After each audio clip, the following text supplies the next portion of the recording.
My name is Brandon Sams. I'm a fifth-year Ph.D. student in the Culture, Curriculum, and Change program at UNC Chapel Hill. I'm currently finishing my dissertation, still writing through it.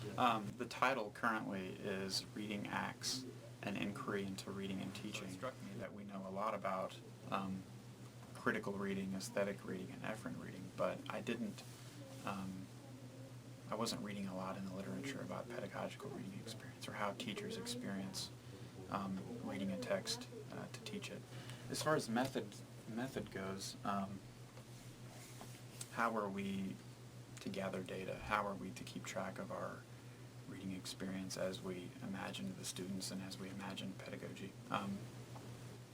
I made a commonplace book out of my copy of Gantos. So if you'll notice, Gantos' original book, the margins are not very big and it doesn't have a lot of room to breathe or record my engagement with it.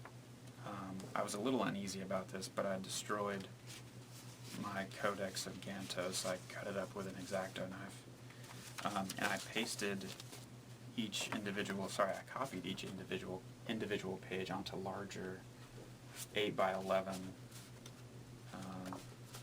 cottony paper so that it would retain the feel of a novel. So I have a whole stack of Gantos recopied onto larger paper. So as you can kind of see, the large margins were able to contain our reading experience and what we were thinking about when we were planning to teach. I'm not sure if you can see it on the paper, but the black marks are our reading experience before we met the students, and the blue marks are, or the blue pen tries to record our experience after we met the students. That was one way we were able to see the tension between the students we imagined and the students that actually took the class. It was after the project was over. My collaborator and I had several conversations about what we had learned about reading, about teaching from this project, because as you may be able to tell, there was a strong kind of autobiographical impulse behind the project and an action research element. Not only did I want to find out certain questions or answer certain questions about reading experience, I wanted to figure out how to read and teach texts better. What can teachers take away from the project? I think one thing would be the benefits of keeping a commonplace book, because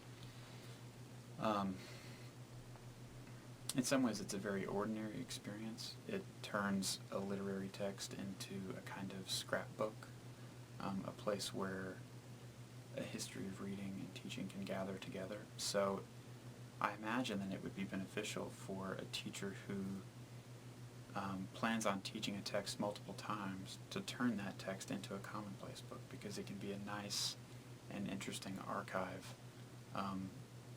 to record your reading and teaching experience, and also to be reflective about your own practice. In our experience teaching this book, we would carry our commonplace books to class every day, and that's something that really was attractive to the students, and so we ended up creating assessments that involved commonplace book practices. So several of the students, like us, for lack of a better word, destroyed their copy of Gantos to turn it into something different, something that they could make their own.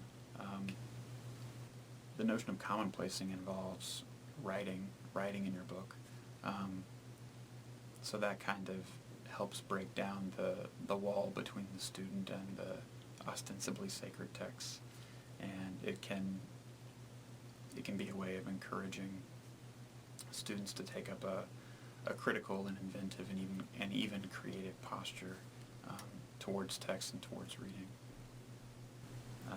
I guess the biggest takeaway message is that readers can also be makers and creators of things. And if you view yourself as a maker and creator, that has some unexpected benefits.